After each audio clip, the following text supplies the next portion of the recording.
So anybody that knows me or has seen some of the rants that have happened on this channel will know that Maid is something that I feel very, very strongly about.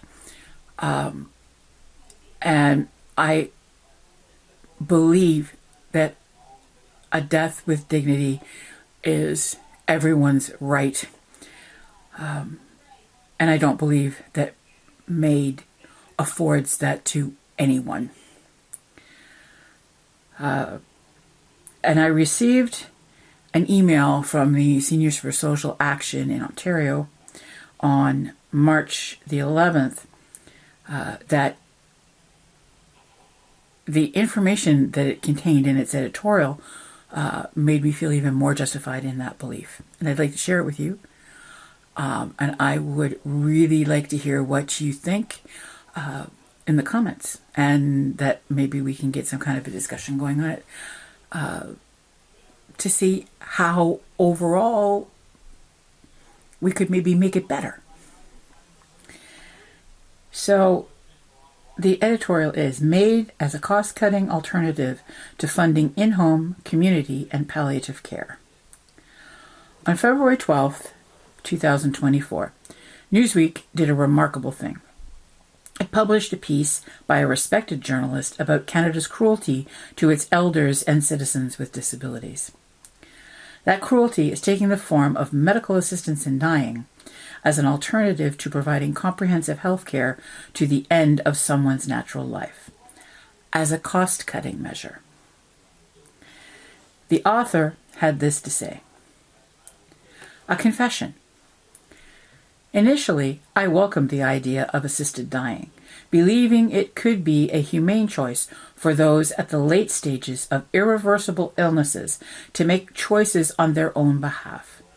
However, my growing concern lies in the application of Maid by the Canadian government. I am now skeptical about the true autonomy of individuals opting for assisted death, especially in a country with socialized healthcare. The risk of medical practitioners recommending Maid as a cost-cutting measure to alleviate strain on the healthcare system is unsettling, as suggested by a 2020 analysis estimating potential annual savings of $66 million annually in healthcare costs. And that is from Brodsky in 2024. That's an amazing number when you think of what it entails. What it's counting on is seniors and the disabled. In addition to cost factors, the other reality is that Maid has built in very few safeguards so that people can easily choose to die but cannot access palliative care or the treatment they may require. We now have people in Canada who have chosen Maid because of lack of proper housing, inability to access mental health care, punishing poverty, or severe loneliness. This speaks to the inadequacy of our societal and community support systems. The long waiting lists for treatment for people with mental illnesses means that people may choose Maid instead of waiting for treatment.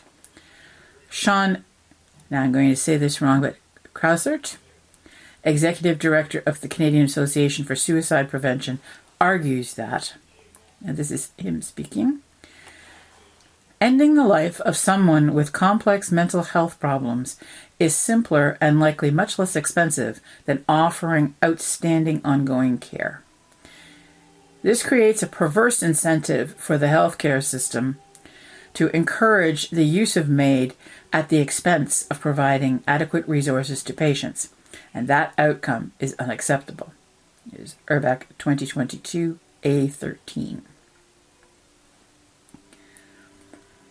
We need to recognize that many of the assumptions of Maid are being contested primarily by the disability community. Seniors for Social Action Ontario has always supported medical assistance in dying for those living with irremediable pain and or terminal conditions. Individual choice has always been paramount in all the information we have shared with our members, and that continues to be the case. But when individuals with severe health conditions and disabilities are given no options but institutionalization or death, then we are compelled to join the disability community and many others in challenging the government to fund the needed safeguards that could provide the alternatives to people being forced into an impossible position and choosing Maid as a default option. Assisted death should be a last resort, which it is not in Canada, because there are limited safeguards for individuals and family involvement. Failing to provide these safeguards demonstrates a lack of compassion by the state. Yes, it does. Just the facts. In 2020, unbeknownst to most Canadians, the Office of the Parliamentary Budget Officer put together a briefing report for a senator entitled Cost Estimates for Bill C-7, Medical Assistance in Dying. Seeing is believing. It says, Summary Table 1 presents the net financial impact of providing Maid in 2021 under the current legislation as set out in Bill C-14, which is used as a baseline for the cost estimate. The predicted gross reduction in healthcare costs amounts to $109.2 million, whilst the cost of administering Maid is estimated at $22.3 million. Thus, the difference between the two represents a net cost reduction for provincial governments of $86.9 million, and that is from the Office of the Parliamentary Budget Officer in 2020. This number will now be much higher since the percentage of Canadians currently opting for assisted suicide has grown exponentially each year. The number of cases of Maid in 2022 represents a growth rate of 31.2% over 2021. All provinces except Manitoba and the Yukon continue to experience a steady year-over-year growth in 2022. That is the Government of Canada in 2022. And that, to me, is probably the most horrible paragraph in this whole thing, in that it's such a detached statement. Anyway, carry on, Leona, because I'm going to get mad in a minute. 4.1% of all deaths in Canada were due to assisted suicide in 2022.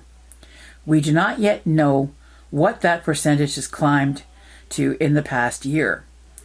The exponential increase in Maid means that the federal and provincial governments are saving more and more money each year as the criteria for Maid are expanded and more Canadians choose assisted suicide. Canada is underspending on healthcare and especially home care. Canadians are no fools. They know what is going on and that the Government of Canada, and especially Ontario, are not spending nearly enough on healthcare, especially home care. Nearly 3/4 of respondents to the new Léger poll, or 71%, I believe, said the federal government should spend more on healthcare and health transfers to the provinces.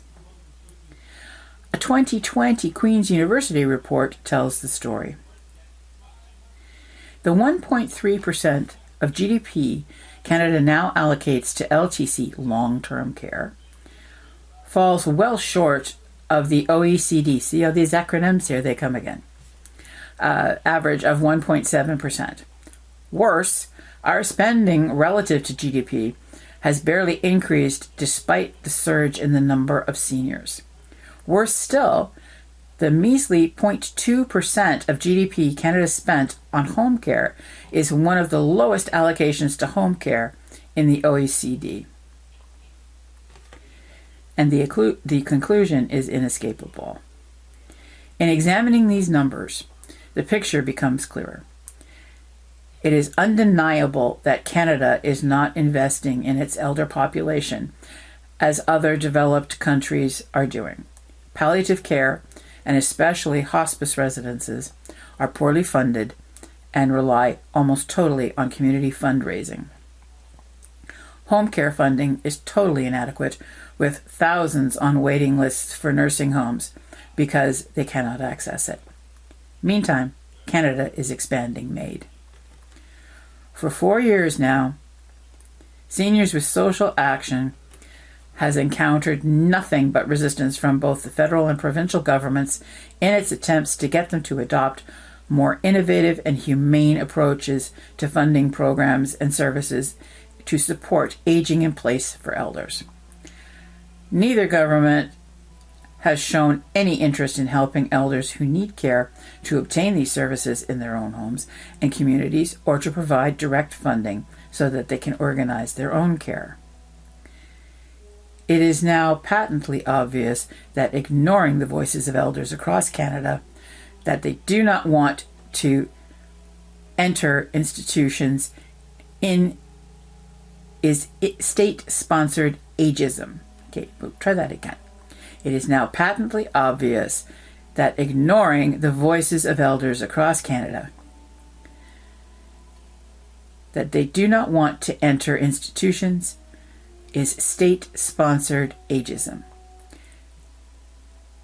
If the best these governments can offer is institutionalization or death, then elders need to raise their voices and direct their voices accordingly. If elected officials believe they can simply ignore elders and their needs, then perhaps it is time that elders ignored their desires to be reelected.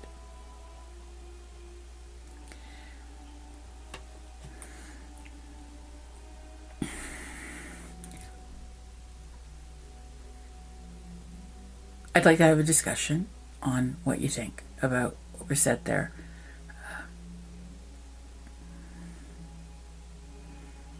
Do you think that the governments are listening?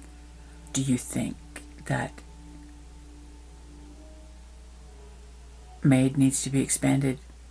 Do you think that there need to be more safeguards? I'd be very interested in hearing. Let me know.